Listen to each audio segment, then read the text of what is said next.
الحمد للہ رب العالمین والصلاة والسلام علی سید الانبیاء والمرسلین نبینا محمد وعلی آلہ وصحبہ اجمعین اما بعد اعوذ باللہ من الشیطان الرجیم بسم اللہ الرحمن الرحیم وَأَنَّ هَذَا صِرَاطِي مُسْتَقِيمًا فَاتَّبِعُوهُ وَلَا تَتَّبِعُوا السُّبُلَ فَتَفَرَّقَ بِكُمْ عَنْ سَبِيلِهِ ذَلِكُمْ وَصَّاكُمْ بِهِ لَعَلَّكُمْ تَتَّقُونَ۔ محترم سامعین کرام اور امت کے نوجوانوں، جس آیت کو میں نے تلاوت کی ہے اس کے اندر اللہ رب العالمین کی طرف سے بہت ہی واضح پیغام ہے جو نبی صلی اللہ علیہ وسلم کی زبانی امت کو پہنچائی گئی کہ آپ کہہ دیں کہ یہ میرا سیدھا راستہ ہے، اسی کی پیروی کرو، اسی پر چلو اور دوسرے راستوں کی طرف نہ دیکھو۔ فَاتَّبِعُوهُ وَلَا تَتَّبِعُوا السُّبُلَ فَتَفَرَّقَ بِكُمْ عَنْ سَبِيلِهِ، دوسرے راستوں کی طرف جاؤ گے، دیکھو گے تو وہ تمہیں سیدھے راستے سے بھٹکا دیں گے۔ اسی بات کی تمہیں وصیت کی جاتی ہے۔ تو یہ بہت ہی واضح پیغام ہے۔ میں اپنی بات کو طول نہ دیتے ہوئے، وقت کا خیال رکھتے ہوئے میں بالکل اپنے موضوع پہ آؤں گا کہ موجودہ دور میں یہ چیز آپ اپنے ذہن میں رکھیں کہ موجودہ دور میں خاص طور سے پچھلی صدی عیسوی کے اندر 1924 کے بعد یا 23 کے بعد جب حکومت جو ترکی کے اندر مسلمانوں کی تھی ایک طرح سے، تو اس کے بعد جب وہاں کا خاتمہ ہوا ہے تو پوری دنیا کے اندر تقریباً خاص طور سے عربوں میں، بر صغیر، پاک و ہند وغیرہ کے اندر مختلف طریقی اصلاحی تنظیموں نے جنم لیا۔ وہیں پر کچھ خارجی تنظیموں نے بھی جنم لیا اپنے حساب سے۔ انہی میں سے یہ اخوان المسلمون ہے جو 1928 عیسوی کے اندر مصر کے اندر یہ جماعت پیدا ہوئی، جس کو حسن بنا نے بنایا تھا۔ اور آپ کو تعجب ہوگا کہ اس وقت 1928 میں 500 پونڈ برٹش جو روپیہ ہوتا ہے، 500 پونڈ برطانیہ نے دیا تھا حسن بنا کو اسماعیلیہ نامی جگہ میں، جو سعید پورٹ کے پاس جو بہت ہی اس وقت بڑا شہر مانا جاتا تھا۔ اکثر فارن کمپنیاں وہاں پر ہوتی تھی۔ وہاں پر اس تنظیم کو بنانے کے لیے کہا گیا تھا، ان کے چندے سے بعد میں انہوں نے تعویل کیا مختلف طریقے سے۔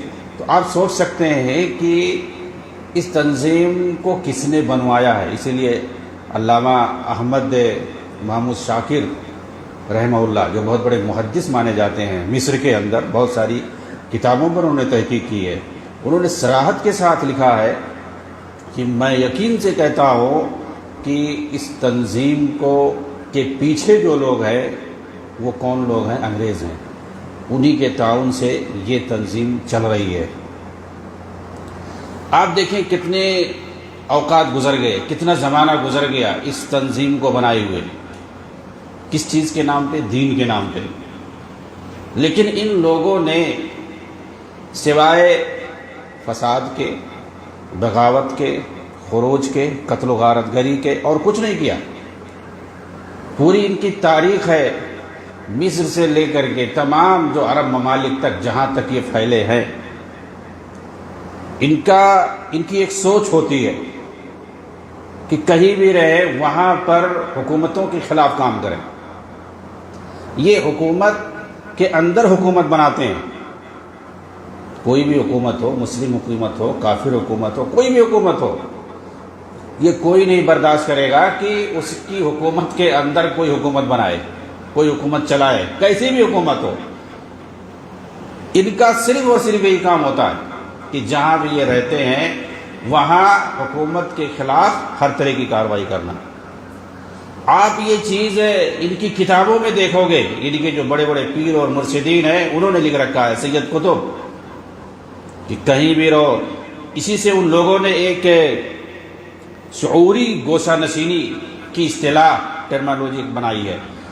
شعوری گوشہ نشینی کا مطلب یہ ہوتا ہے، یہ سید قطب کی خاص طور سے جو معالم فی طریق جو ان کی کتاب ہے، اور اردو میں ترجمے، انگریزی میں ترجمے بہت اس کے ہیں، اور تقریباً ہر جو خاص طور سے ہند پاک پہ بنگلہ دیش میں جو جماعت اسلامی ہے، یہ لوگ اس کو لے کے پڑھتے ہیں، ہمیشہ اپنے ساتھ اس کو رکھتے ہیں. اس کے اندر طرح طرح کہ انہوں نے اپنی ایک جماعت ہونی چاہیے، اور وہ گرچہ لوگوں کے بیچ میں رہے، شعوری طور پر ان سے الگ رہے، اپنے آپ کو الگ تھلگ محسوس کرے، الگ تھلگ محسوس کرے اور اپنے مطابق کام کرے. سماج میں رہے لیکن فزیکلی سماج میں رہے، لیکن شعوری اور خیالی اور ذہنی طور پر ان سے بالکل الگ تھلگ رہے. ان کا اپنا الگ معاملہ ہونا چاہیے. مودودی نے اپنی کتاب کے اندر باقاعدہ صراحت کے ساتھ لکھا ہے کہ آپ جہاں کہیں بھی رہیں، ہر ایک پر ضروری ہے کہ وہ اپنے وقت، اپنے ملک کے جو نظام ہے اس کو اکھاڑ پھینکنے کے لیے ہر کوئی کام کرے. جو طاغوتی نظام ہے اس کو اکھاڑ پھینکنے کے لیے اپنی اپنی جگہ ہر کوئی کام کرے. اس کا مطلب کیا ہے؟ یعنی گویا وہ کہیں بھی آپ ہیں، ان کی نظر میں ساری حکومتیں طاغوتی ہیں، سب طاغوت ہیں ان کے یہاں. کوئی بھی حکومت ان کے یہاں ٹھیک نہیں ہے. اس کو اکھاڑ پھینکنے کے لیے کام کریں. آپ کے پاس کیا طاقت ہے، کیا چیز ہے، کیا نہیں ہے، اس سے قطع نظر. بلکہ ڈاکٹر اسرار کی تو مختلف تقریروں میں آپ کو ملے گی، اپنی طاقت بھر تن من دھن کے ساتھ آپ یہ کام کریں. جو بھی حکومت ہے اس کو وہاں پہ رہنے نہیں دینا، اس کو اکھاڑ پھینکنے کے لیے کام کرنا ہے. کون سا؟ اسلامی خلافت لانے کے لیے. آپ کفرستان میں ہیں، وہاں بھی وہ یہی چیز کرتے ہیں. اس سے کیا ہوتا ہے؟ نوجوان ان کی باتوں کو سن کر کے جذبے میں آ جاتا ہے، جوش میں آ جاتا ہے، اور وہ ساری حرکتیں کرنے لگتا ہے. اسے نہیں پتا کہ اسلامی اصول کیا ہے، نبی صلی اللہ علیہ وسلم کے پیغامات کیا ہیں، قرآن اور حدیث کا ضابطہ کیا ہے، سلف کا منہج کیا ہے. علامہ ابن تیمیہ رحمہ اللہ نے لکھا ہے کہ مسلمانوں پر دو طرح کے حالات ہوتے ہیں، ایک طاقت اور ایک کمزوری. دونوں طرح سے اللہ تعالیٰ آزماتا ہے. اللہ تعالیٰ کبھی طاقت عطا کرتا ہے اور کبھی کمزور بنا دیتا ہے، تاکہ دونوں صورت میں وہ اللہ تعالیٰ کا شکریہ ادا کرتا ہے یا نہیں کرتا ہے. تو ہر طرح سے اللہ تعالیٰ آزماتا ہے. طاقت بھی دیتا ہے، اور طاقت جب دیتا ہے تو اللہ تعالیٰ اس کو حکومت بھی دیتا ہے، بادشاہت بھی دیتا ہے. اور یہ حکومت اور بادشاہت جو ہے یہ اللہ کی طرف سے نعمت ہے. اللہم مالک الملک تؤتی الملک من تشاء وتنزع الملک ممن تشاء وتعز من تشاء وتذل من. اللہ تعالیٰ تو بادشاہت عطا کرنے والا ہے، جسے چاہتا ہے دیتا ہے اور جس سے چاہتا چھین لیتا ہے. تو یہ انعام ہے. آپ دیکھیں بنو اسرائیل پر اللہ تعالیٰ نے احسان جتاتے ہوئے ایک احسان یہ بھی جتایا ہے کہ وَآتَيْنَاهُ مُلْكًا عَظِيمًا، ہم نے ان کو ایک بڑی بادشاہت دی تھی. آپ دیکھیں گے قرآن میں جا بجا بادشاہت کی فضیلت بیان کی گئی ہے، اسے ایک عظیم نعمت بتایا گیا. اور یہ کہا گیا کہ اگر تم ایمان لاؤ گے، اچھا عمل کرو گے، نماز قائم کرو گے، صرف میری عبادت کرو گے، شرک سے دور رہو گے، تو جیسے پہلے لوگوں کو میں نے بادشاہت عطا کی ہے تم کو بھی عطا کریں گے. یہ کیا ہے؟ یہ اللہ، یعنی گویا اللہ دے گا، اللہ عطا کرے گا ایک انعام. جیسے اللہ تعالیٰ نے جنت دینے کا وعدہ کیا ہے، کچھ کام کرو گے دنیا کے اندر تمکنت اور مضبوطی اور حکومت عطا کرے گا. اللہ تعالیٰ جو ہے خیر و بھلائی سے نوازے گا، کامیابی سے نوازے گا جب اس کے لیے کچھ کرو گے، جو اللہ تعالیٰ نے حکم دیا ہے اس کو بجا لاؤ گے. تو جیسے بہت ساری نعمتیں دنیا اور آخرت میں اللہ تعالیٰ دیتا ہے، اسی طرح سے ایک نعمت ہے بادشاہت اور حکومت. یہ کسی انسان کے بس میں نہیں ہے کہ وہ ایک تنظیم چلائے، ایک جو ہے تحریک چلائے کہ ہم جو ہے خلافت قائم کرنا چاہتے ہیں اور ایسے قائم ہو جائے گی. ایسے نہیں ہوتا ہے. اور کوئی بھی نبی حکومت اور اقتدار اور خلافت اور سیاست قائم کرنے کے لیے نہیں آیا. جیسا کہ یہ لوگ اسلام کی غلط تشریح پیش کرتے ہیں۔ اقامت دین کا جہاں جہاں لفظ آیا ہے اس کی غلط تشریح پیش کرتے ہیں۔ اقامت دین کا مطلب کیا ہوتا ہے؟ دین کے احکامات پر عمل کرنا، اس کے فرائض پر عمل کرنا، اس کی پابندی کرنا اور دوسروں کو بھی اس کا حکم دینا۔ انبیاء کو یہ حکم دیا گیا ان اقیموا الدین ولا تتفرقوا فیہ۔ تو دین کو جیسے ایز اٹ از اللہ تعالیٰ نے نازل کیا ہے اسی طریقے سے اس پر عمل کرنا اور دوسروں کو اس کی طرف بلانا۔ آپ سورہ عصر پڑھیں، اس میں ساری چیزیں واضح ہو جائیں گی۔ تمام نبی سے کیا کہا گیا؟ ان اعبدوا اللہ واجتنبوا الطاغوت، یا قوم اعبدوا اللہ ما لکم من الہ غیرہ وَلَقَدْ بَعَثْنَا فِي كُلِّ أُمَّةٍ رَسُولًا أَنِ اعْبُدُوا اللَّهَ وَاجْتَنِبُوا الطَّاغُوتَ۔ آپ کو جگہ جگہ ملے گا کہ سارے انبیاء نے جو پیغام دیا ہے، جس مقصد کو دے کر کے بھیجا گیا، ان کا ٹارگٹ کیا تھا کہ جاؤ، امت بھٹک چکی ہے، انسانیت جو ہے ہماری عبادت کو چھوڑ چکی ہے، ان کو راہ ہدایت پہ لاؤ، راہ راست پر لاؤ اور ہماری عبادت کی طرف لاؤ۔ انبیاء نے سب نے لوگوں کو اللہ کی عبادت اور اطاعت کی طرف لایا اور ان کو شرک سے روکا، برائی سے روکا۔ یہ انبیاء کا کام تھا، سارے انبیاء کا یہ کام تھا۔ جبکہ یہ لوگ کہتے ہیں کہ ان کا کام تھا حکومت قائم کرنا، اس کا مطلب کوئی کامیاب نہیں ہوا، سب ناکام ہو گئے۔ بلکہ ان لوگوں نے تو کہا بھی کہ کچھ انبیاء کامیاب ہوئے ہیں، یا تو کچھ انبیاء کامیاب ہوئے، سب ناکام ہو گئے، اور یہ لوگ کامیاب ہیں، سب ناکام ہو گئے۔ کوئی نبی جو حکومت قائم کرنے نہیں آئے تھے۔ آخری نبی ظاہر سی بات ہے جو خاتم الرسول سید المرسلین ہے، آپ اگر حکومت قائم کرنے آئے ہوتے تو مکہ میں آپ کو حکومت دی جا رہی تھی۔ اگر وہی اصل مقصد ہوتا، جیسا کہ یہ لوگ ثابت کرتے ہیں، مودودی نے اپنی کتاب کے اندر باقاعدہ لکھا ہے کہ اصل جو ٹارگٹ ہے وہ اقامت دین ہے، یعنی حکومت کا قائم کرنا ہے، اور باقی جو چیزیں ہیں وہ سب ٹریننگ ہے، نعوذ باللہ۔ نماز ہے، روزہ ہے، حج ہے، زکوٰۃ ہے، یہ سب اسی اصل مقصد کے حصول کے لیے ٹریننگ کے طور پر ہے۔ یعنی جو اصل مقصد عبادت ہے اس کو انہوں نے ٹریننگ، ایک وسیلہ بتا دیا، اور حکومت وغیرہ یہ سب نعمت ہے، ایک ذریعہ ہے، ایک ذریعہ آپ کہہ سکتے ہیں، ایک وسیلہ کہہ سکتے ہیں، اللہ کی طرف سے نعمت ہے، اس کو انہوں نے اصل ٹارگٹ بتا دیا۔ اور جو عبادات ہیں جس کے لیے انسان کو اللہ نے پیدا کیا ہے، وَمَا خَلَقْتُ الْجِنَّ وَالْإِنسَ إِلَّا لِيَعْبُدُونَ، حصر کا صیغہ یہاں پر استعمال کیا ہے کہ ہم نے صرف اور صرف جو ہے عبادت کے لیے پیدا کیا ہے یہاں پر، اور کسی مقصد کے لیے۔ باقی دوسری چیزیں وسائل ہیں، دنیا کو کمانا یہ بھی وسیلہ ہے، انسان پیسہ کمائے گا، اس کے پاس مضبوطی آئے گی تاکہ وہ اور اچھے سے اللہ تعالیٰ کی عبادت اور اطاعت کے کام کر سکے، اپنی آخرت کو مضبوط بنا سکے۔ کیونکہ کمزوری اگر ہوگی تو اس قدر وہ مضبوط نہیں بنا سکے گا۔ اس لیے اللہ کے رسول نے فرمایا المؤمن القوی احب الی اللہ من المؤمن الضعیف، کہ جو طاقتور، مضبوط، چاہے ایمانی اعتبار سے، روحانی اعتبار سے اور بدنی اعتبار سے بھی جو طاقتور ہے وہ اللہ کے یہاں زیادہ محبوب ہے اس کمزور کے مقابلے میں، چاہے ایمان میں کمزور ہے یا بدن میں کمزور ہے، تو اللہ کے یہاں زیادہ محبوب ہے وہ۔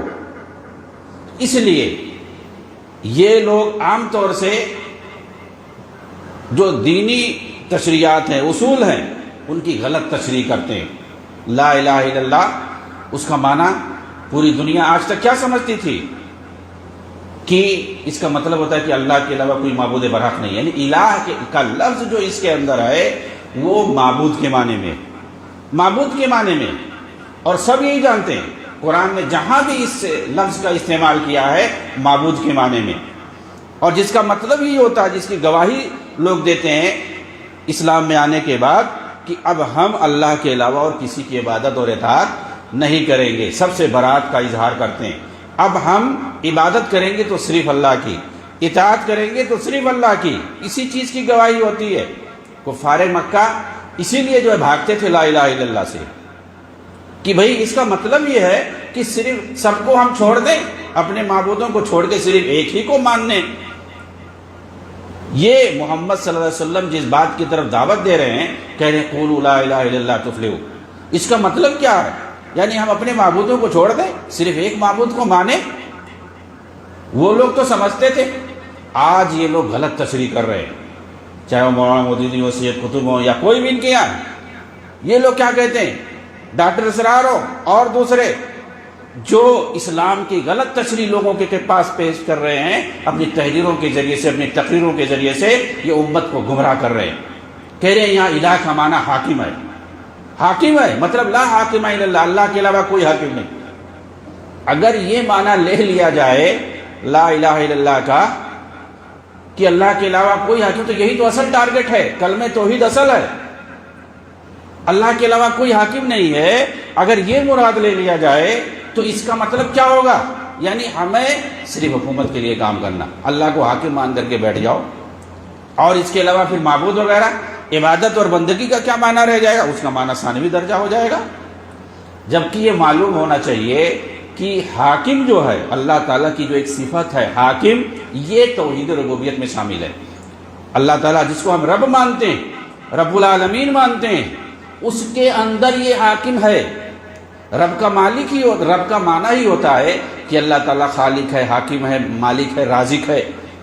وہ ساری کائنات کو تدبیر کرنے والا ہے، چلانے والا ہے، سب کو روزی دینے والا ہے، سب کا خالق ہے، سب پر اس کی حکومت چلتی ہے. یہ رب کا معنی ہے. اس کو توحید ربوبیت کہتے ہیں. یعنی توحید ربوبیت کا ایک جز ہے، ایک حصہ ہے کیا؟ حاکم اور حاکمیت. تو حاکمیت جس کو ہم کہتے ہیں یا حکومت جسے ہم کہتے ہیں کہ اللہ تعالیٰ کی حکومت سب پر ہے. یہ کہتے ہیں کہ ہم حکومت الہیہ قائم کریں گے. ارے تم کیا قائم کرو گے؟ اللہ تعالیٰ کی حکومت سب پر ہے. اس کے حکم کے بغیر، اس کے آرڈر کے بغیر ایک پتا بھی نہیں ہل سکتا. آپ کو دین نافذ کرنا ہے، آپ کو دین پر عمل کرنا ہے. سب سے پہلے آپ دین کی پابندی کرو. یہ حکم ہے دین کے اندر. اللہ اور اس کے رسول کی طرف سے جو حکم ہے کہ دین کی پابندی خود کرو اور پھر اس کی تبلیغ کرو، دوسروں کے سامنے اسے پیش کرو. اسلام کیا کہتا ہے پہلے اس پر آپ خود عمل کرو، پھر اس کے بعد دوسروں کے سامنے اس کو پیش کرو. لیکن یہ ان لوگوں کا دوسرا مقصد ہے. آپ دیکھیں اگر ان کا مقصد ہوتا اسلامی شریعت کا نافذ کرنا، تو یہ جو ایران کے اندر جو خمینی نے بغاوت کے ذریعے سے لاکھوں لوگوں کو مار کر کے قتل کر کے وہاں حکومت قائم کی ہے، وہ کون سی حکومت تھی؟ جو صحابہ کا دشمن، صحابہ کو گالی دینے والا، امہات المومنین نبی صلی اللہ علیہ وسلم کی پاک بیویوں کو گالی دینے والا، ام المومنین عائشہ صدیقہ رضی اللہ تعالیٰ عنہ جن کی تصدیق قرآن کرتا ہے آسمان سے، اس کو نعوذ باللہ جو ہے جہنمی کہنے والا. ایسے مردود شخص کو مین آف دی گاڈ کہنے والا کون ہے؟ مودودی. مین آف دی گاڈ کا مطلب کیا ہوتا ہے؟ یعنی یہ اللہ کا ولی ہے. پورے ایران والوں نے کا ساتھ دیا، انہوں نے اسلامی حکومت قائم کی، دنیا کے سامنے ایک ماڈل پیش کیا. اسی طریقے سے ہمیں پاکستان میں اور پوری دنیا میں کرنا چاہیے. یہ کون ہے؟ یہ مودودی ہے. اور ان کے نقش قدم پر چل کر کے ڈاکٹر اسرار وغیرہ نے یہی بات پیش کی ہے، بالکل وہی بات کہی ہے. آیت اللہ، اس کو اللہ کی نشانی. کس کو؟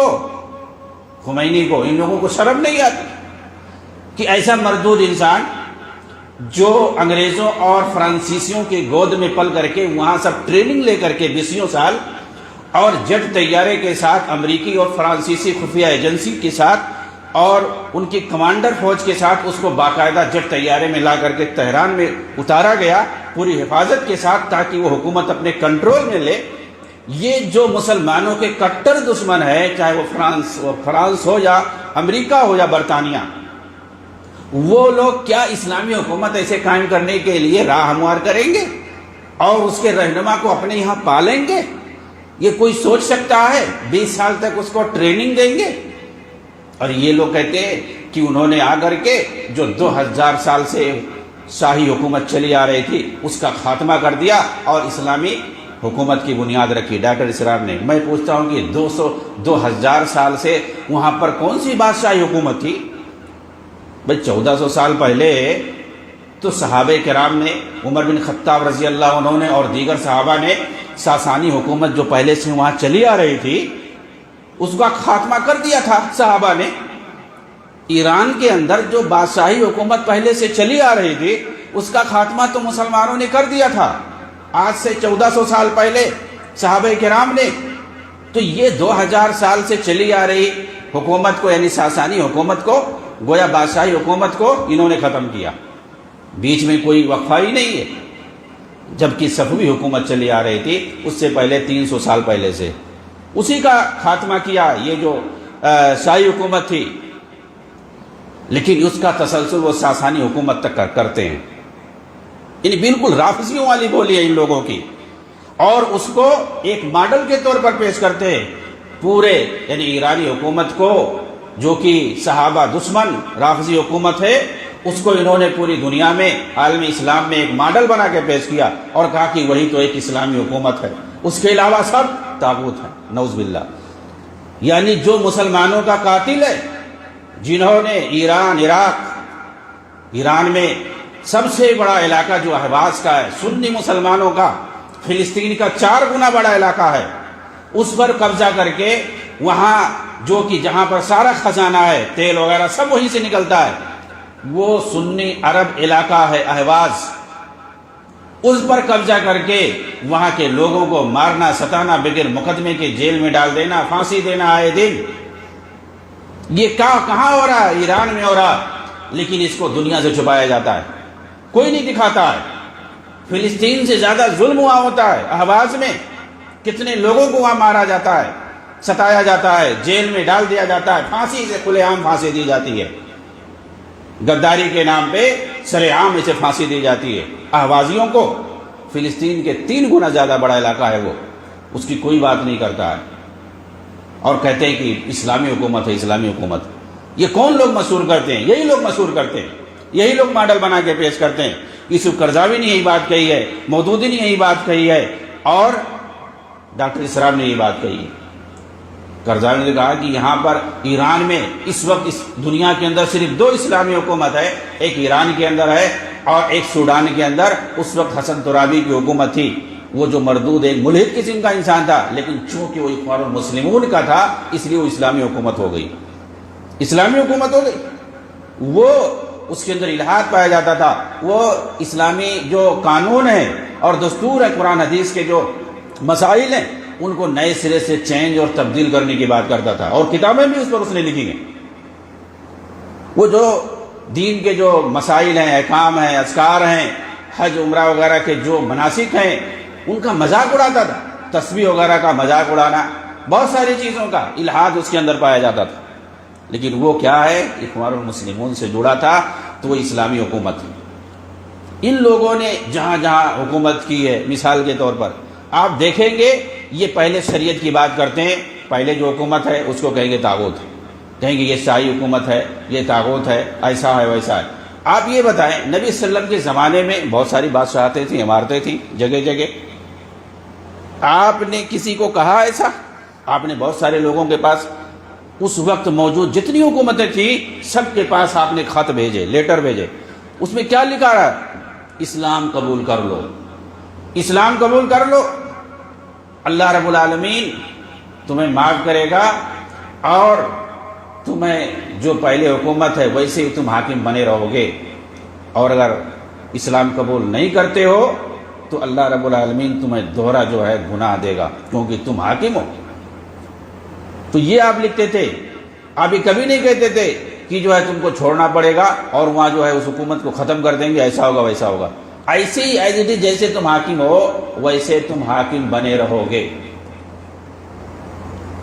جب جنگ قادسیہ ہوئی تھی رستم سے جو مذاکرہ ہوا اسلامی جو جنرل تھے صحابہ تھے چاہے وہ ربیع بن حارث رضی اللہ عنہ ہو یا مغیرہ بن شعبہ رضی اللہ عنہ ہو یا عامر بن عاص ہو ان لوگوں سے جو مذاکرہ ہوا رستم کے درمیان آپ دیکھیں صاف صاف انہوں نے کہا کہ اگر تم لوگ اسلام قبول کر لیتے ہو تو پھر ہم یہاں سے چلے جائیں گے ہم کبھی نہیں آئیں گے یہاں پر سوائے تجارت کی غرض سے یا کوئی دوسرا مسئلہ ہوگا ضرورت ہوگی ہمیں تب ہم آئیں گے دین کی تبلیغ کے لیے ورنہ ہم کبھی نہیں آئیں گے تمہاری جیسے حکومت ہے ویسے ہی رہے گی ہم اسلام کو پھیلانے کے لیے آئے ہمارا اور کوئی دوسرا مقصد نہیں ہے تم سے تم جیسے حاکم ہو ایسے ہی رہو گے ہم یہاں اور ہم کسی ملک کو یا کسی حکومت کو ختم کرنے کے لیے نہیں آتے ہیں. ہمارا مقصد ہے دین کو پھیلانا. جو اس مقصد کے آڑے آئے گا، ٹکرائے گا، تو ہم جو ہے اس سے لڑائی کرتے ہیں. یہ اس نے بات بتائی. رستم نے کہا ٹھیک ہے ہم مشورہ کرتے ہیں. تو اس نے مشورہ جب کیا تو ان لوگوں نے منع کر دیا کہ نہیں ہم اسلام قبول نہیں کریں گے. پھر وہ لڑائی ہوئی، پھر اس کا خاتمہ ہوا. ایسے ہی آپ دیکھیں نجاشی بادشاہ، اس نجاشی بادشاہ اللہ کے رسول نے اس کی تعریف کی کیونکہ وہ انصاف پسند تھا. مکہ کے اندر آپ تھے، صحابہ کرام سے کہا کہ یہاں ستائے جا رہے ہو، تم کو ہجرت کرنا ہے، چلے جاؤ حبشہ چلے جاؤ.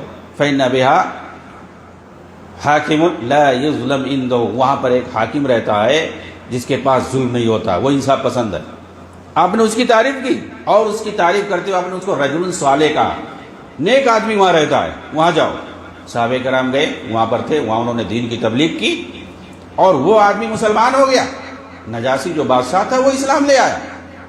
کیا کبھی کہیں لکھا ہے کہ آپ نے اس کو جو ہے بادشاہ چھوڑنے کے لیے کہا، کوئی دوسرا نظام بنانے کے لیے کہا؟ کہیں نہیں.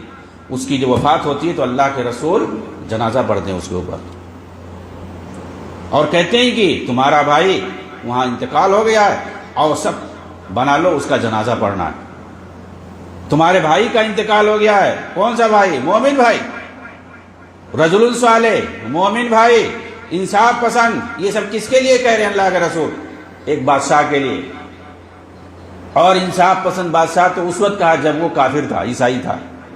لیکن تمہارا بھائی اور رجل صالح، نیک آدمی، اسلام لانے کے بعد آپ نے کہا. تو بادشاہت اگر بری چیز ہوتی تو آپ صلی اللہ علیہ وسلم کیا اس کی مذمت کرتے کہ نہیں کرتے؟ کہیں پر مذمت آئی ہے؟ کہیں پر نہیں.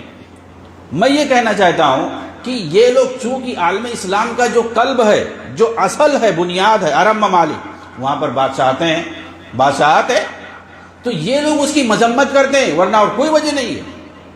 جبکہ بادشاہت فی الوقت اسلام کے اندر اگر آپ دیکھیں گے تو جو حکمرانی کا نظام ہے، نظام حکمرانی کا صرف دو ہی آپ اسٹائل پاؤ گے، دو ہی طریقہ پاؤ گے اور دونوں کو مقبول سمجھا گیا ہے، دونوں کو قابل قبول سمجھا گیا.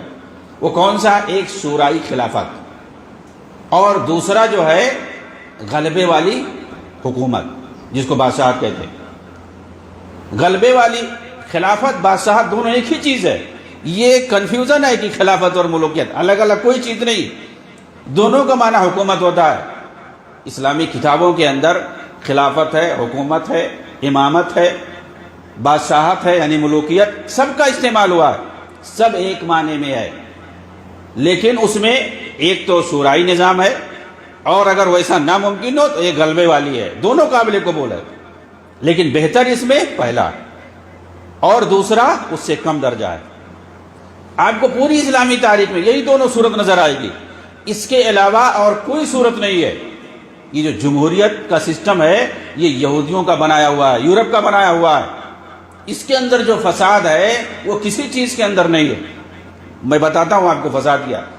ایک شاہی نظام جہاں پہ ہوتا ہے وہاں پر ایک خاندان ہوتا ہے، وہ پورے ملک پر حکومت کرتا ہے، وہ پورے ملک پر حکومت کرتا ہے، وہ پورے ملک کو اپنا حصہ سمجھتا ہے، اپنا گھر سمجھتا ہے اور اس کی حفاظت کرتا ہے کیونکہ وہاں کا وہ حاکم ہے، جیسے اس کا اپنا گھر ہے اسے پورے ملک کو سمجھتا ہے. ایک خاندان وہ کتنا کھائے گا؟ جو بھی مثال کے طور اگر وہ انصاف پسند ہے، دونوں طرح ہو سکتا ہے، انصاف پسند بھی ہو سکتا ہے، عادل بھی ہو سکتا ہے اور ظالم بھی ہو سکتا ہے، غیر انصاف پسند بھی ہو سکتا ہے. اگر وہ انصاف پسند ہے تو کوئی مسئلہ ہی نہیں ہے. لیکن اگر انصاف پسند نہیں ہے تو یہ خاندان وہ کتنا کھائے گا، کتنا کرے گا ظلم، حقوق کتنا مارے گا. لیکن وہ پورے ملک کو اپنا سمجھتا ہے. وہاں پر جو بغاوت ہوگی روکے گا، جو وہاں پہ فساد ہوگا اس کو روکے گا، فتنہ ہوگا اس کو دبائے گا. وہ زیادہ سے زیادہ کوشش کرے گا کہ امن و امان قائم رہے کیونکہ وہ اس کو اپنا گھر سمجھتا ہے، چلاتا ہے. تو یہ بادشاہی نظام ہے. لیکن جہاں پہ دستوری نظام، یہ جمہوری نظام ہوتا ہے، وہاں پر کیا ہوتا ہے؟ 4-5 سال مدت متعین کر دی جاتی ہے. ایک پارٹی آتی ہے ہزاروں اپنے بندوں کے ساتھ، وہ ملک پر حکومت کرتی ہے. ملک کا جو خزانہ ہوتا ہے اور اس کے جتنے جو ہے سورس آف منی ہوتے ہیں سب پر قابض ہو جاتی ہے. وہ ایک پارٹی اپنے تمام کارندوں کے ساتھ اس نے جو پیسہ خرچ کیا ہے حکومت میں آنے کے لیے، جو محنت کی ہے، جو تگ و دو کی ہے، وہ سب وصولتی اچھے سے، اور اس کے جتنے بندے ہوتے ہیں سب پورے ملک پر جگہ جگہ کرپشن کرتے ہیں، بدعنوانی کرتے ہیں، اور پورا پیسہ جو ہے ملک کا وہ کھاتے ہیں، عوام تک پہنچنے نہیں دیتے ہیں۔ 4-5 سال کے بعد کیا ہوتا ہے، وہ پارٹی چلی جاتی ہے، دوسری پارٹی آتی ہے، لوگ کہتے ہیں یہ نہیں، اس کو اب ہم ووٹ نہیں دیں گے، کام کرنے والی پارٹی ہونی چاہیے، دوسری پارٹی آتی ہے، حکومت کرتی ہے، اسی طریقے سے وہ بھی پورے سورس پہ قابض ہو جاتی ہے، ملک کی دولت پہ قابض ہو جاتی ہے، وہ بھی اسی طریقے سے اپنا حساب چکاتی ہے۔ اس طریقے سے ملک کو باری باری 4-5 سال کے اندر سب لوگ لوٹتے ہیں، ہزاروں لوگ مل کر کے، ہزاروں خاندان مل کر کے لوٹتے ہیں، ایک ملک کو باری باری لوٹتے ہیں۔ اسی لیے آپ دیکھیں گے یہ افریقہ میں سب جمہوری نظام کا قائم ہے، یہ سب پورا ساؤتھ ایشیا، نارتھ ایشیا، یہ پورا اور پورا ویسٹ ایسٹ ایشیا جتنا سب ہے، سب کیا نظام ہے، سب جمہوری نظام ہے۔ جتنے مسلمان 54-56 ممالک ہیں، عرب ممالک کو چھوڑ کے اکثر جگہ کیا ہے، سب جمہوری نظام ہے۔ آپ بتائیں کہاں پر دولت زیادہ ہے، کہاں پر توحید زیادہ پایا جاتا ہے؟ آپ دیکھیں گے جتنی جمہوری نظام ہے جہاں جہاں، وہاں کرپشن ہے، وہاں کے لوگ بدحال ہیں، وہاں کے لوگ پریشان ہیں، سب مزاروں پہ بھٹک رہے ہیں اللہ کو چھوڑ کر کے، مزاروں پہ بھٹک رہے ہیں، غیر اللہ کی طرف جا رہے ہیں، اور پوری حکومت وہاں کی بدحال ہے، پریشان حال ہے، ادھر ادھر دوسرے ملکوں میں کمانے کے لیے جا رہے ہیں۔ جتنی جمہوری حکومتیں ہیں، ایٹمی طاقت بھی ہے تو کوئی فائدہ نہیں، پاکستان ایٹمی طاقت ہے لیکن کیا ہے، سب سے بدحال ملک ہے۔ آپ کسی بھی اسلامی ملک کا نام لے لو جہاں پہ جمہوری نظام ہے، لیکن جو عرب ممالک ہیں جہاں پہ شاہی نظام ہے، وہاں کی آپ مثال دیکھ لو، ہر چیز میں وہ آگے اور آگے بڑھ رہے ہیں۔ وہاں پہ آپ جاؤ کوئی مزار نہیں دیکھو گے، کوئی بابی بابا، کوئی جادوگر، کوئی نہیں دیکھو گے۔ وہاں ایسے لگتا ہے کوئی شیطان بھوت جنات رہتے ہی نہیں، کوئی جادوگر وہاں رہتا ہی نہیں، وہاں پر کوئی بابا، کوئی مزار نہیں ہے۔ وہاں مسجدیں ہیں، مسجدوں میں توحید کا درس ہوتا ہے، قرآن اور حدیث کا درس ہوتا ہے، جمعہ کا خطبہ ہوتا ہے۔ کہتے ہیں وہاں علماء کو دبا کے رکھا جاتا ہے، وہ پڑھتے ہیں کتاب دیکھ کر کے۔ ارے کتاب دیکھ کر پڑھیں چاہے بغیر کتاب دیکھ کر کے پڑھیں، لیکن پڑھتے کیا ہیں یہ اصل مطلب ہے۔ وہ کیا پڑھتے ہیں؟ وہ حدیث پڑھتے ہیں، وہ قرآن پڑھتے ہیں، وہ توحید کا درس دیتے ہیں، لوگوں کو شرک سے روکتے ہیں۔ یہی اسلام کے اندر مطلب ہے، یہ انبیاء کا مشن ہے، انبیاء کی یہی دعوت ہے۔ وہاں کے علماء وہی کام کر رہے ہیں جو انبیاء کرتے ہیں، بالکل وہی کام کر رہے ہیں۔ آپ اسی لیے وہاں نہیں کوئی چیز دیکھو گے اس طرح کے، اور وہاں کی پبلک کو کچھ معلوم نہیں ہے اور زیادہ فکر بھی نہیں رہتی کہ حکومت کیا ہے اور کیا نہیں ہے، سیاست کیا ہے۔ جس کا جو کام ہے وہ کر رہے ہیں اور اپنے کام میں مگن ہے سب، اور وہاں ہر طرح کی خوشحالی ہے، ہر طرح کی ترقی ہے، دنیوی اعتبار سے بھی وہ خوشحال ہیں اور دینی اعتبار سے بھی وہ مالا مال ہیں، کیونکہ توحید ان کے پاس، توحید سے بڑی دولت کوئی چیز ہو ہی نہیں سکتی ہے۔ اور جتنا نفرت وہ شرک سے کرتے ہیں، بدعات سے کرتے ہیں، اتنا نفرت اور کسی چیز سے وہ نہیں کرتے ہیں۔ اس کے علاوہ جو دیگر اخلاقی برائی ہے اور دوسری چیزیں ہیں وہ تو ہر جگہ ہیں، وہ انسانی فطرت میں، لیکن جو اصل مطلوب ہے وہ چیز جو وہاں پر ہے وہ کہیں پر نہیں ہے۔ اسے پتہ کیا چلا کہ یہ جمہوری نظام یہ سب صرف دھوکہ ہے۔ اور میں اس لیے جمہوری نظام کی بات کر رہا ہوں کیونکہ اس وقت جو اخوان المسلمون یا جماعت اسلامی وغیرہ ہیں، یہ لوگ کہہ رہے ہیں کہ جمہوری نظام سب سے اچھا ہے، سب سے اچھا ہے، کیونکہ اس کا یہ حصہ بنتے ہیں، اس کے ساتھ یہ کام کرتے ہیں۔ لیکن جو اصل طاقت ہے اس کا جو ہے یہ حصہ بن رہے ہیں، اور جس کی حکومت سے شریعت میں جس کی اجازت ہے اس کو یہ طاقت بنا کے پیش کرتے ہیں۔ مقصد کیا ہوتا ہے؟ وہی دشمنوں کا اصل ساتھ دینا، تاکہ جو اسلام جہاں پہ اصل غالب ہے اس کو بھی ختم کر دیا جائے، اس کو بھی تباہ کر دیا جائے۔ آج دنیا مسلمانوں کو کہاں سے جانتی ہے، اسلام کو کہاں سے جانتی ہے؟ وہ عربوں سے جانتی ہے۔ عرب ہر جگہ پوری دنیا میں پہنچے رہتے ہیں، کوئی بھی مسئلہ ہوتا ہے مسلمانوں پر سب سے پہلے وہ لوگ ساتھ دیتے ہیں۔ دنیا کی جو سب سے بڑی ریفیوجی کیمپ ہے اقوام متحدہ کے تحت، جتنی امدادی وہاں کے فاؤنڈیشن ہیں چلتے ہیں، اس میں سب سے زیادہ مدد جو کرتے ہیں وہ عرب والے کرتے ہیں۔ سعودی عرب ہے، کویت ہے، قطر ہے، امارات ہے، یہ سب سے زیادہ مدد کرتے ہیں۔ بھائی پیسہ ان کے پاس، کہاں سے پیسہ آتا ہے؟ اللہ تعالیٰ نے ان کو دی ہے دولت، وہ اللہ رب العالمین سے مانگتے ہیں، توحید ہے ان کے پاس، وہ غیر اللہ سے نہیں مانگتے ہیں۔ غیر اللہ کے ہاتھ میں جو دے گا، جو مر گیا وہ کیا دے گا؟ کچھ نہیں دے گا۔ تو یہ یقین جانیے کہ یہ صرف اور صرف دشمنوں کے ٹارگٹ کو پورا کرتے ہیں، اسلام کا نام لے کر کے، دین کا نام لے کر کے۔ آپ دیکھیے 2011 کے اندر انہوں نے جو عرب بحاریہ کے نام سے، عرب اسپرنگ کے نام سے جو بغاوت اور فتنہ اور فساد عربوں کے اندر پیدا کیا تھا، اس کا مقصد یہی تھا کہ اسلام جہاں تھوڑا طاقت ہے، مضبوطی ہے مسلمانوں کے اندر، اس کو بھی ختم کر دیا جائے، تاکہ وہ لوگ بھی جو ہے افریقہ کی طرح بن جائیں، وہ بھی جب افریقہ کی طرح ہو جائے۔ اور کئی ملک انہوں نے تباہ کیا باقاعدہ۔ آج بھی کوئی بھی اخوان یا جماعت اسلامی کا ہے، اس کو جو ہے عرب اسپرنگ کو جو عرب بحاریہ کہتے ہیں، عرب بحاریہ کہہ کر کے خوش ہوتے ہیں کہ اس کو کامیاب نہیں ہونے دیا گیا، اس کو کامیاب نہیں ہونے دیا گیا، یعنی چاہتے تھے وہ کامیاب ہو جائے۔ آپ دیکھیے کامیابی کی میں مثال بتاتا ہوں، کچھ ملکوں میں انہوں کی حکومت قائم ہو گئی، اسی چکر میں بہت سارے لوگ ان کے فیور میں آ گئے کہ یہ جو طاغوتی نظام ہے، بادشاہی نظام ہے، ہم اس کو ختم کر کے یہاں پہ حکومت قائم کریں گے اور اسلامی حکومت لائیں گے، شریعت نافذ کریں گے، یہ ہوگا۔ حضرت عمر بن عبدالعزیز کا دور آ جائے گا، عمر بن خطاب کا دور آ جائے گا۔ جی ہاں، اس طریقے سے لوگوں میں، پبلک میں لوگ تقریریں کرتے تھے، جتنے اخوانی علماء ہوتے تھے ایسی باتیں کرتے تھے۔ ظاہر سی بات ہے مسلمان جب ایسا سوچے گا کہ عمر بن خطاب کا دور آ جائے گا، ان کی حکومت آئے گی، عمر بن عبدالعزیز کا دور آ جائے گا، تو ظاہر سی بات ہے اس کا سپورٹ کریں گے۔ اس طریقے سے انہوں نے مصر کے اندر، ٹیونس کے اندر، یمن کے اندر، اس طرح سے کچھ ملکوں میں انہوں نے حکومت قائم کر لی۔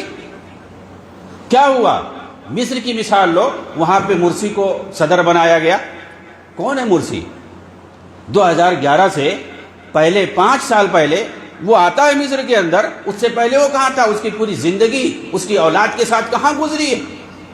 امریکہ کے اندر۔ امریکہ میں پوری زندگی اس کی گزری ہے، وہاں کی نیشنلٹی اس کے پاس، اس کے سارے بچے جو ہے امریکن نیشنلٹی حاصل کر کے رکھے۔ وہاں پر وہ ناسا کے اندر نوکری کرتا تھا، زندگی بھر وہاں کی غلامی کیا ہے امریکہ کی۔ 5 سال پہلے وہ آتا ہے مصر کے اندر اور ملک کا صدر بن جاتا ہے۔ یہ لوگ کہتے ہیں وہ شہید ہے، وہ ایک شرعی، ایک قانونی صدر، پہلی بار جو ہے مصر کے اندر قانونی صدر بنا ہے۔ کیا کیا اس کی فضیلت بیان کرتے ہیں۔ اگر ملک کا اتنا وفادار ہوتا تو اپنے ملک کے اندر رہتا، وہاں پر پبلک کے لیے کام کرتا۔ اگر سیاست میں آنا ہے تو حافظ تھا، قرآن تھا، ایسا تھا، ویسا تھا، یہ سب جھوٹ ہے، مکاری ہے اور کچھ نہیں ہے۔ وہ باقاعدہ امریکہ کے اندر، ٹھیک ہے نوکری کرنا کوئی غلط بات نہیں ہے بات، لیکن فضیلت کو اتنا بتا رہے، جو حقیقت ہے وہ بتلاؤ۔ وہاں پر رہ کر کے اپنے ملک جو مصر ہے اس کے خلاف وہ جاسوسی کرتا تھا، ثابت ہے اس کی جاسوسیاں۔ مصر کے کچھ سائنسداں وہاں سے کچھ اسکیم لا رہے تھے ایٹمی طاقت اور یا اس طرح کی انرجی کے طور پر، اس کو اس نے باقاعدہ جاسوسی کر کے بتایا۔ ان 2-3 مصری جو سائنسداں تھے ان کو وہاں پر پکڑ کر کے ان کو قید کر دیا گیا۔ یہ جاسوسی نہیں تو اور کیا ہے؟ تو اس کو امریکہ کی مدد سے باقاعدہ وہاں کا صدر بنایا گیا۔ میں کہنا یہ چاہتا ہوں کہ یہ جو لوگ 2011 میں وہاں تقریریں کرتے تھے اسلامی نظام، شریعت اور یہ، بلکہ صفوت حجازی جو ایک بہت بڑا اس کا دایاں ہاتھ، رائٹ ہینڈ مانا جاتا تھا، اس نے تو باقاعدہ اس کی تقریر ہے، اس نے کہا کہ ہم جو ہے حکومت قائم کریں گے تو ہمارا جو دارالخلافہ ہوگا، جو راجدھانی ہوگی وہ بیت المقدس ہوگی۔ بیت المقدس جو کہ فلسطین میں ہے، اس کو ہم راجدھانی بنائیں گے، اس کو راجدھانی بنائیں گے۔ ہر کوئی سنے گا ارے اسرائیل کو ختم کر دیا جائے گا اور وہاں پر حکومت قائم کریں گے اور وہاں سے ہم چلائیں گے حکومت کو۔ قاہرہ ہمارا راجدھانی نہیں ہوگا، بیت المقدس ہماری راجدھانی ہوگی۔ اس طریقے سے لوگوں کو دھوکہ دینا، ایسی بات کہنا۔ لیکن جب حکومت قائم ہوتی ہے، مرسی سے ٹی وی پر پوچھا جاتا تو کیا بولتا ہے؟ یہ سب شریعت وریعت نہیں نافذ ہو سکتی ہے، ابھی وہ دور گیا، ختم ہو گیا، نعوذ باللہ۔ کا قصاص اور حدود، جیسے سعودی میں قصاص اور حدود ہوتا ہے، کرے وہ سب تو فتوے میں لکھا ہوا ہے، ابھی کس کا ہاتھ کاٹیں گے، نعوذ باللہ۔ ایسی بات کہتا ہے۔ اور اس نے کہا ہے باقاعدہ، انگریزی کا لفظ استعمال کیا ہے کہ آلریڈی ہمارے پاس 1923 کا دستور بنا ہوا رکھا ہے پارلیمانی، ہم اسی کے مطابق حکومت کریں گے۔ 1923 میں کس نے بنایا تھا؟ یہ انگریزوں کے دور کا بنا ہوا ہے، جب مصر پر انگریزوں کا قبضہ تھا اور وہ اپنی کٹ پتلی ایک حکومت بنا کے رکھے تھے۔ شاہ فاروق کے دور میں نظام بنایا گیا تھا، اور آج بھی وہاں کا وہ نظام چل رہا ہے، جیسے انگریزوں کا بنایا ہوا نظام اکثر ملک میں ابھی بھی چل رہا ہے۔ ہندوستان، پاکستان وغیرہ میں بھی ابھی وہی سب نظام چل رہا ہے، جو حکومتی نظام ہے، اسی طرح سے انتظامی نظام ہے، پولیس محکمہ ہے، بہت ساری چیزیں سب وہی چل رہے ہیں۔ ایسے مصر میں بھی ان کا قبضہ تھا، وہاں بھی وہی سارے نظام چل رہا ہے، اور اس نے کہا باقاعدہ کہ وہی 1923 کا جو بنایا ہوا، ہندوستان میں 1935 کا بنایا ہوا نظام چل رہا ہے۔ آج بھی 1935 کا بنایا ہوا نظام چل رہا ہے۔ 1935 میں کون سی حکومت تھی؟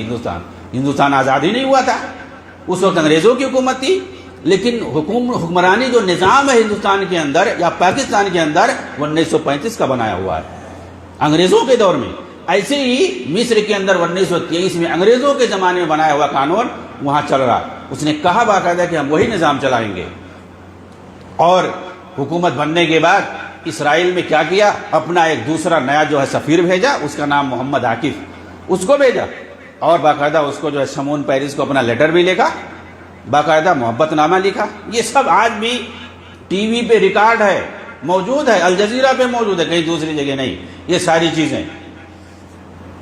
تو وہاں کی عوام جو دھوکے میں آ گئی، جو سمجھتے تھے ایک ہی سال کے اندر دیکھا پورا جو ہے بدحالی ساری چیزیں، اور ایک بھی وعدہ پورا نہیں کیا، بلکہ پہلے سے جو ہے معاملہ بہت ہی بدتر ہے۔ ان لوگوں نے باقاعدہ میلین مارچ نکالا، دسیوں لاکھ کی عوام جو ہے پبلک سڑک پر آ گئی قاہرہ کے اندر، اس کی حکومت کو ختم کر دیا۔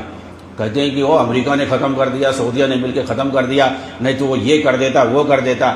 یہ سب ادھر کے لوگوں کا بنایا ہوا جھوٹ ہے، ایسی کوئی چیز نہیں ہے۔ یہاں کے لوگ تو آپ دیکھو کہ اردو میں بہت ساری کتابیں پا جاؤ گے، اخوان المسلمین اور ان کے لوگوں کو ایسا لگے گا کہ یہ لوگ کوئی صحابہ کی جماعت ہے۔ یہ صرف اور صرف عوام کو دھوکہ دیتی ہے، صرف یہ حکومت اور اقتدار پر قبضہ کرنا چاہتی ہے، اس کے علاوہ اور کوئی چیز نہیں ہے۔ چاہے وہ حماس ہو، یہ لوگ اعلی کار ہوتے ہیں، دشمنوں کے اعلی کار ہوتے ہیں۔ آپ دیکھیں یہ ساری چیزیں نتیجے سے سمجھ میں آتی ہیں۔ کون کیا کہہ رہا ہے، ہم کچھ بھی کہہ دیں، کوئی دعویٰ کر دیں تو دعویٰ اصل تھوڑی ہوتا ہے۔ بھئی زمین پہ آپ نے کیا کیا اور اس کا نتیجہ کیا نکلا۔ خاص طور سے جو لڑائیاں ہوتی ہیں وہ دیکھا جاتا ہے کہ اس میں نقصان کس کا ہوا، بعد میں فیصلہ کیا جاتا ہے، پہلے کچھ نہیں معلوم ہوتا ہے کہ اس میں کس کا ہاتھ تھا اور اس میں اصل دشمن کون ہے۔ جب نتیجہ سامنے آتا ہے تب معلوم ہوتا ہے کہ اس میں کون تھا۔ اب جو ریسنٹلی جو حماس والا معاملہ ہے، آپ دیکھیں یہ لوگ کرتے کیا ہیں، یہ کوئی سامنے لڑنے والی کوئی فوج ہے؟ بالکل نہیں، انڈر گراؤنڈ ہے، ان کو کوئی نہیں دیکھتا ہے، کوئی نہیں جانتا ہے ان کی تعداد کتنی ہے، کون ہے، نام کیا ہے، کچھ نہیں جانتا ہے، صرف حماس حماس حماس، کسی کا کوئی نام نہیں جانتا ہے۔ لڑنے والوں میں کچھ نہیں، سب انڈر گراؤنڈ ہے، کہاں ہے، کتنے ہیں، کچھ نہیں معلوم ہے۔ یہ کیا کرتے ہیں، کہیں میزائل پھینک دیے، کہیں جو ہے بندوق داغ دیے یا اور کسی کو مار دیے، اس کے بعد جو ہے کیا کرتا، اسرائیل ایک طرفہ حملہ کرتا ہے، یہ بول کر کے کہ یہاں پہ حماسی ہے، یہاں پہ حماسی ہیں، یہاں پہ حماسی ہو سکتے ہیں۔ ابھی دیکھیں اس وقت جو ہے رفح جو بارڈر ہے مصر کے پاس، وہاں بھی حملہ چل رہا ہے، یہ کہہ کر کے کہ حماسی یہاں سب چھپے ہوئے ہیں، یہ چھپے ہوئے ہیں، یہ کہہ کر کے اسرائیل ٹارگٹ کرتا ہے اور فلسطین کو تباہ کر رہا ہے۔ ایک طرح سے پورے غزہ کو جنوب سے لے کر کے شمال تک پورا تباہ کر دیا، پورا غزہ جہاں پر 25 ملین مسلمان وہاں رہتے تھے، 20-25 لاکھ، ملین نہیں، 20-25 لاکھ مسلمان غزہ میں رہتے تھے، پورا تہس نہس ہو گیا ہے۔ ساری بلڈنگیں جو دوسرے ملکوں کی امداد پہ بنتی سب تباہ ہو گیا ہے۔ ایک اندازے کے مطابق 150 سال تک اگر کام کیا جائے تو اس طرح سے غزہ دوبارہ واپس ہو سکتا ہے تعمیر اور آبادی میں۔ 150 سال تک اگر برابر تعمیری کام کرتا رہے، اتنی تباہی ہو گئی ہے، ختم ہو گئی ہے۔ لیکن یہ بھی ابھی بھی جشن مناتے ہیں کہ جو ہے حماس جیت گیا، یہ کر دیا، وہ کر دیا۔ ارے بھی تباہ کون ہو رہا ہے، مارا کون جا رہا ہے، تمہارا کیا نقصان ہو رہا ہے؟ اس میں نہ حماس کا نقصان ہے، اس میں نہ اسرائیل کا نقصان ہے، نقصان کس کا ہے؟ فلسطینیوں کا ہے، ان کی تباہی ہے۔ تو یہ دشمن اس طرح سے کام کرتا ہے۔ عراق میں بڑے بڑے جو سنی جو شہر تھے وہاں پر، ان سارے شہروں کو، چاہے وہ فلوجہ ہو، صلاح الدین ہو، دیالی ہو، بہت سارے وہاں کے یرموک ہو، جو بڑے بڑے وہاں کے شہر جو سنی تھے ان سب کو ایسے ہی تباہ کیا گیا.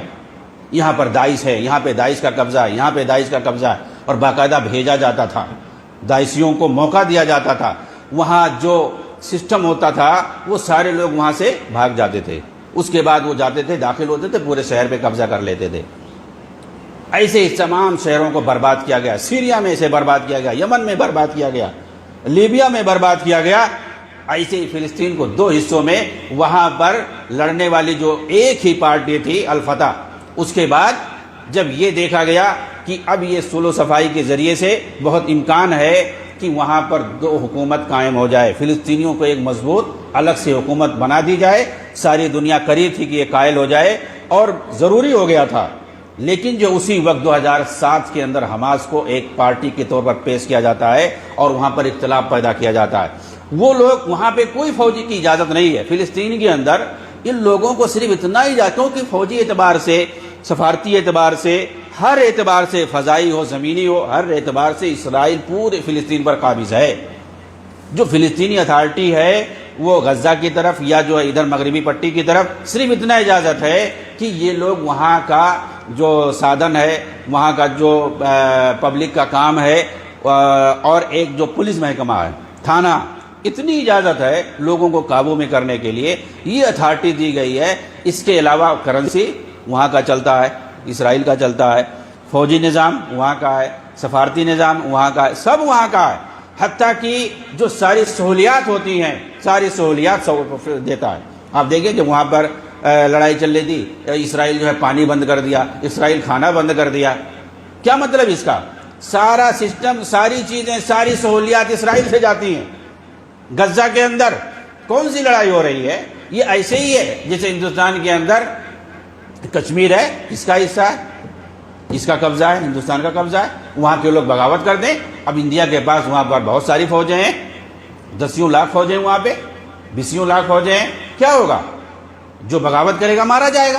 ہر ملک کا یہ اصول ہوتا ہے، وہ حملہ کرے گی.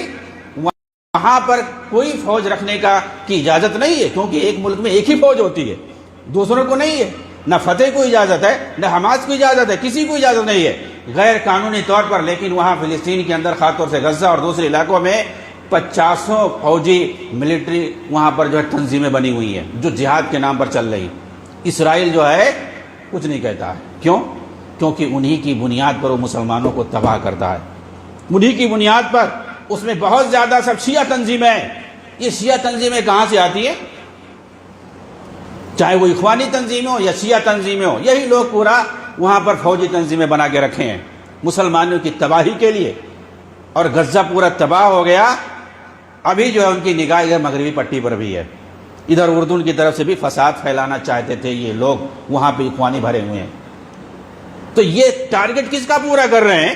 دشمنوں کا ٹارگٹ پورا کر رہے ہیں. اسرائیل اور امریکہ کا ٹارگٹ پورا کر رہے ہیں. جو ان کا اصل ٹارگٹ ہے مسلمانوں کی تباہی اور بربادی، وہ کر رہے ہیں وہ کام.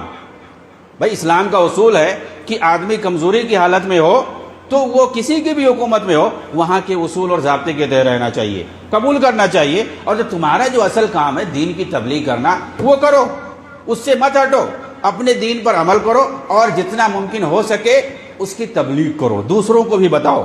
یہ اصل ٹارگٹ ہے کمزوری کے حالت میں. لیکن طاقت اگر ہے تمہارے پاس فوج ہے، تمہاری حکومت ہے، تو اس حساب سے جو مطلوب ہے اس حساب سے اپنا کام کرو. تو جتنی طاقت ہے اس حساب سے کام کرنے کا حکم دیا گیا. اللہ کے رسول 13 سال مکہ میں تھے.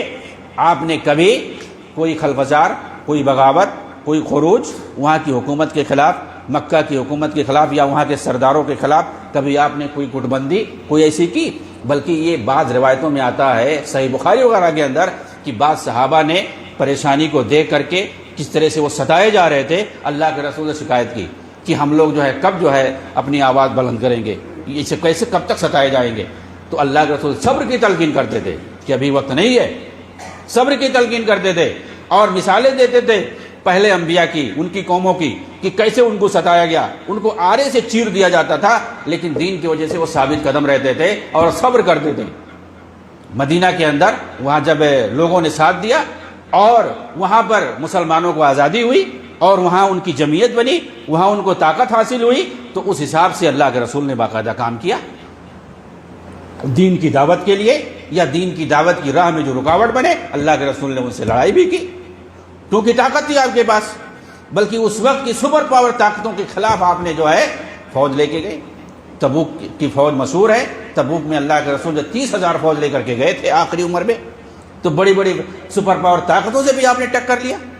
تو جتنی طاقت ہو سکتی ہے اس طاقت کے حساب سے آدمی کام کرے گا، تبھی جو ہے اسلام اور مسلمانوں کے حق میں بھلا ہوگا۔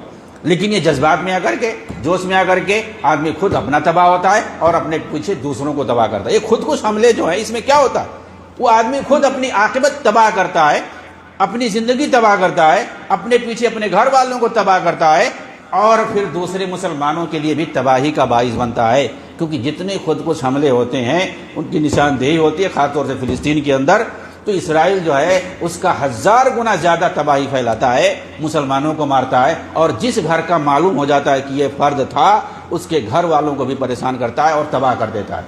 بھئی فائدہ کیا ہوا تمہارا؟ اور یہ کون جائز قرار دیا؟ یہ سلمان عودہ، یہ یوسف قرضاوی اور ان کے جو بڑے بڑے علماء ہیں، ان لوگوں نے کہا کہ یہ خود کو حملہ جائز ہے۔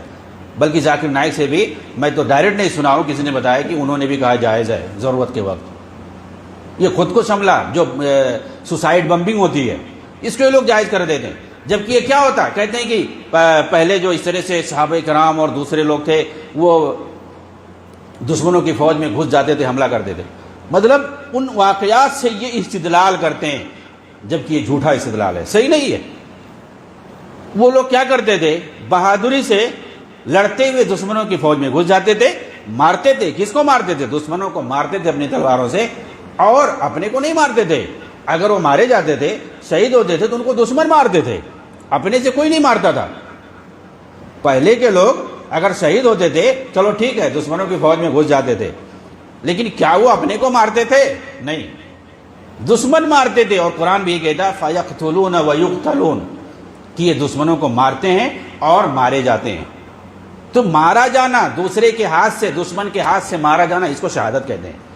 دشمن کے ہاتھ سے مارا جانا یہ اصل شہادت ہے، اپنے ہاتھ سے مارنا یہ شہادت نہیں ہے۔ سوسائڈ بمبنگ میں کیا ہوتا ہے؟ آدمی سب سے پہلے خود کو مارتا ہے، آگ میں جلاتا ہے، خود کو آگ میں جلاتا ہے، اس کے بعد ممکن ہے دوسرا مرے یا نہ مرے، اس کی کوئی گارنٹی نہیں ہے۔ دوسرا مرے یا نہ مرے اس کی کوئی گارنٹی نہیں ہے، اور کون مرتا ہے کون نہیں مرتا اس کی کوئی گارنٹی نہیں ہے۔ لیکن آدمی جو بم باندھے ہوئے اپنے جسم کے اندر، وہ مرے گا، جلے گا آگ میں، یہ تو طے ہے۔ یہ طے ہے کہ وہ آدمی مر رہا ہے۔ کس سے مر رہا ہے؟ اپنے ہاتھ سے مر رہا ہے۔ اور خودکش اسی کو کہتے ہیں، سوسائڈ بم اسی کو کہتے ہیں، خودکشی اسی کو کہتے ہیں کہ آدمی اپنے کو مار لے۔ ایک آدمی واقعہ ایک بیان کیا جاتا ہے جو صحیح روایت ہے، ایک جنگ کے اندر ایک شخص نے بہت سارے جو ہے کافروں کو مارا، اور لوگ اس کی تعریفیں کرنے لگے۔ اللہ کے رسول سے بیان کیا کہ اور کہا کہ اللہ اس کو جو ہے جنت مبارک ہو، حنی لہ الجنہ۔ تو اللہ کے رسول کو معلوم ہو گیا، اللہ کے رسول نے کہا کیسی باتیں کر رہے ہو، وہ جو ہے جہنم میں جل رہا ہے۔ لوگ تعجب کرنے لگے، وہ انسان جو دشمنوں کی فوج میں جا کر کے گھس کر کے ان کو مارتا تھا، ایک طرف سے اس کو ایسی بات کرے، اس کو تلاش کیا گیا، دیکھا تو وہ زخموں سے چور تھا، اور اس نے اپنی تلوار سے جو ہے اپنے پیٹ میں دبا کر کے اور خود مر گیا۔ زخموں سے وہ مطلب تاب نہیں لا سکا، برداشت نہیں کر سکا تکلیف، تو وہ خودکشی کر کے مر گیا۔ تلوار سے خود ہی جو ہے خودکشی کر کے مر گیا، کیونکہ وہ تکلیف کو برداشت نہیں کر پا رہا تھا، وہ زخموں سے چور تھا۔ تو خودکشی کی وجہ سے وہ جو ہے جہنم میں جلنے والا۔ اللہ کے رسول جو ہے جہاد کرنے والا، اللہ کے رسول کے ساتھ، اس کے بارے میں یہ ہے کہ اس نے اپنے آپ کو مارا تو جہنم میں چلا گیا۔ تو یہ لوگ جو سوسائڈ بمبنگ والے ہیں، یہ کون سا جہاد کرتے ہیں؟ کہاں کون سی ان کی فوج ہوتی ہے؟ کوئی فوج نہیں ہوتی ہے۔ یہ تو ویسے معصوموں کو عام طور سے چاہے وہاں پتہ ان کو چل گیا کوئی مال ہے، وہاں پر ایک دو کوئی جو ہے اسرائیلی ہوں گے، اپنا دشمن ہوگا۔ یہ کیا مسلمانوں کو بھی اپنا دشمن سمجھتے ہیں؟ ان کا اپنا، ان کے حساب سے ان کا اگر دشمن کوئی 2-4 ہیں اس مال کے اندر، اور اس میں ہزاروں لوگ معصوم ہیں، تب بھی یہ وہاں پر سوسائڈ بمبنگ کر دیتے ہیں، وہاں مرتے ہیں۔ پتہ نہیں کوئی ان کا جو دشمن ہے وہ مرے گا یا نہیں مرے گا، لیکن وہاں ہزاروں لوگ، اس میں کچھ سینکڑوں لوگ مر جاتے ہیں، بہت سارے لوگ زخمی ہو جاتے ہیں، اور لاکھوں کروڑوں کی جو ہے پراپرٹی تباہ ہوتی ہے۔ تو یہ ان کا کام ہے۔ تباہی اور فتنہ، اور ان کی وجہ سے اسلام کو جو بدنامی موجودہ دور میں ہوئی ہے ان فسادیوں کی وجہ سے، ان خوارج وقت کی وجہ سے اتنا کبھی نہیں ہوئی ہے جتنی بدنامی ان کی وجہ سے ہوئی ہے۔ جتنے نوجوان مسلم ہیں سب جو ہے وہ داعشی بنتے چلے جا رہے ہیں، وہی ذہنیت بنتی چلی جا رہی ہے۔ جو مسلم حکومتیں ہیں ان کو یہ لوگ برا سمجھتے ہیں، کافروں سے بھی برا سمجھتے ہیں، یعنی اپنے مسلمان جو ہیں ان کو یہ برا سمجھتے ہیں۔ جو جماعت جو توحید پر کام کرنے والی ہے، شرک سے روکنے والی ہے، اس جماعت کو یہ برا سمجھتے ہیں۔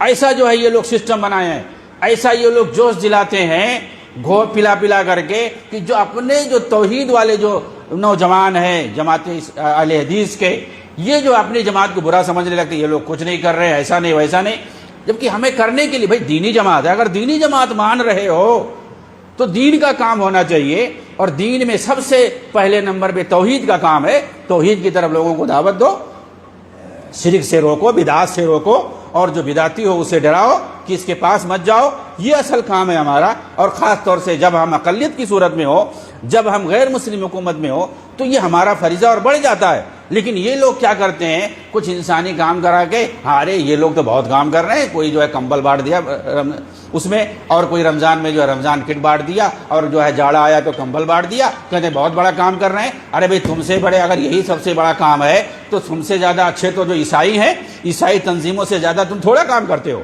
وہ انسانی کام تو کوئی بھی انفرادی طور پہ کر سکتا ہے، ہمارا پھر تم رفاہی، تم جو ہے ویلفیئر جو سوسائٹی بنا لو، ویلفیئر جو آرگنائزیشن بنا لو، اس کے نام پہ کرو، تمہیں کون روکتا ہے؟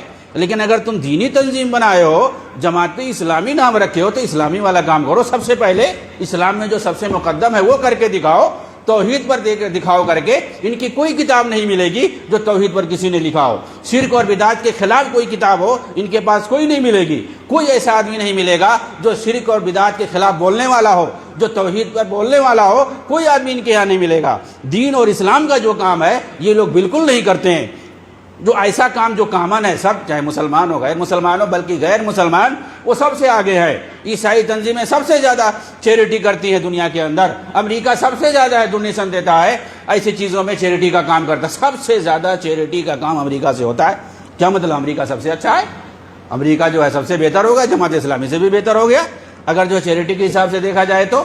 آپ جا کر کے لسٹ دیکھو، فلسطینیوں کی مدد سب سے زیادہ کون کرتا ہے؟ نمبر 1 پہ امریکہ کا نام ہے، دوسرے نمبر پہ یورپین یونین کا نام ہے، تیسرے نمبر پہ سعودی اور کویت وغیرہ نام ہے۔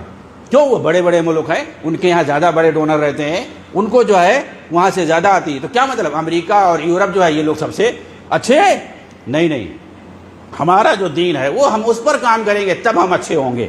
انسانی کام کوئی بھی کر سکتا ہے، کرنا بھی چاہیے، لیکن جو اصل مطلوب ہے وہ ہمیں کرنا چاہیے۔ کیا اس پہ کام کر رہے ہیں؟ نہیں کر رہے ہیں۔ تو اس طریقے سے یہ اپنی جو اصل جماعت ہے اور جو اصل کام ہے اس کو یہ لوگ لوگوں کی نظروں میں مبغوض بنا کے پیش کرتے ہیں، تاکہ وہ کچھ انسانی کام کرا کے اپنی طرف راغب کرے، اور پھر وہ اپنا فارمولہ بنا کر کے یہ آپ دیکھیں مثال کے طور پاپولر فرنٹ جو ابھی جس پر بین لگ گیا، ان لوگوں نے کیا کام کیا؟ یہ لوگ خفیہ میٹنگیں کرتے تھے، میں خود جانتا ہوں، اور وہاں پر اسلامی خلافت قائم کریں گے، یہ کریں گے، وہ کریں گے۔ ایک بندہ کہہ رہا وہ جو ہے پروین توگڑیا، اس کو مار دیں تو کیسا رہے گا؟ تو مطلب ان کی ذہنیت دی جاتی ہے تاکہ اس طرح کے خرافات اور اس طرح سے یہ لوگ بدتمیزی کی حرکت کریں۔ یہ سب خرافات ان کے ذہن میں، جو اصل کام ہے یہ کبھی نہیں کرتے۔ ان کی میٹنگیں خفیہ ہوتی ہیں، جس کا مقصد غلط ہوتا ہے اس کی میٹنگ خفیہ ہوگی۔ دین کا کام جب کھلا ہوا ہے، کھل کر کے بات کرو، کھل کر کے میٹنگ کرو، اور پھر اس کے حساب سے کام کرو دین پر۔ سب بین ہو گیا۔ کتنے نوجوان ساؤتھ کے اندر، ساؤتھ انڈیا میں کتنے ہزاروں نوجوانوں کو جو ہے جیل میں ڈال دیا گیا اسی صوبے میں، پاپولر فرنٹ کے چکر میں ہزاروں نوجوانوں کو سے بہت سارے اہل حدیث پہ پکڑے گئے، سب کو ڈال دیا گیا جیل میں۔ آج تک کسی کا پتہ نہیں ہے، اس کے خاندان میں اس کے کوئی رشتہ داری نہیں کرنے کے لیے تیار ہے۔ کون سا تم کام کر لو گے؟ یہاں پہ تم حکومت، اسلامی حکومت، ارے تم اپنی ایک پارٹی کی حکومت نہیں قائم کر سکتے ہو اپنے صوبے میں، تو پھر تم جو ہے پورے ملک پہ کیسے حکومت قائم کر سکتے ہو؟ کوئی حکومت یہ برداشت کرے گی؟ کوئی نہیں برداشت کرے گی کہ انڈر تم ایک حکومت کے اندر تم حکومت بناؤ۔ جو اصل دین کا کام کرنا یہ نہیں کرتے ہیں، یہ صرف امت کے لیے تباہی کا باعث بنتے ہیں۔ ان کی ساری حرکتیں اسلام کے خلاف اور مسلمانوں کے خلاف جاتی ہیں۔ ایسا کام یہ کرتے ہیں کیونکہ ان کے پاس کوئی شعور نہیں ہوتا ہے، ان کے پاس کوئی عقیدہ اور کوئی تنظیم نہیں ہوتا ہے، کوئی جو ہے ان کے پاس صحیح فکر نہیں ہوتی ہے۔ جس طرح سے یہ غلط فکر کے حامل ہوتے ہیں دوسروں کے بہکاوے میں آ کر کے، ایسے ہی یہ نوجوانوں کو غلط جو ہے راہ پر لے جاتے ہیں، جس سے نوجوان تباہ ہو جاتے ہیں۔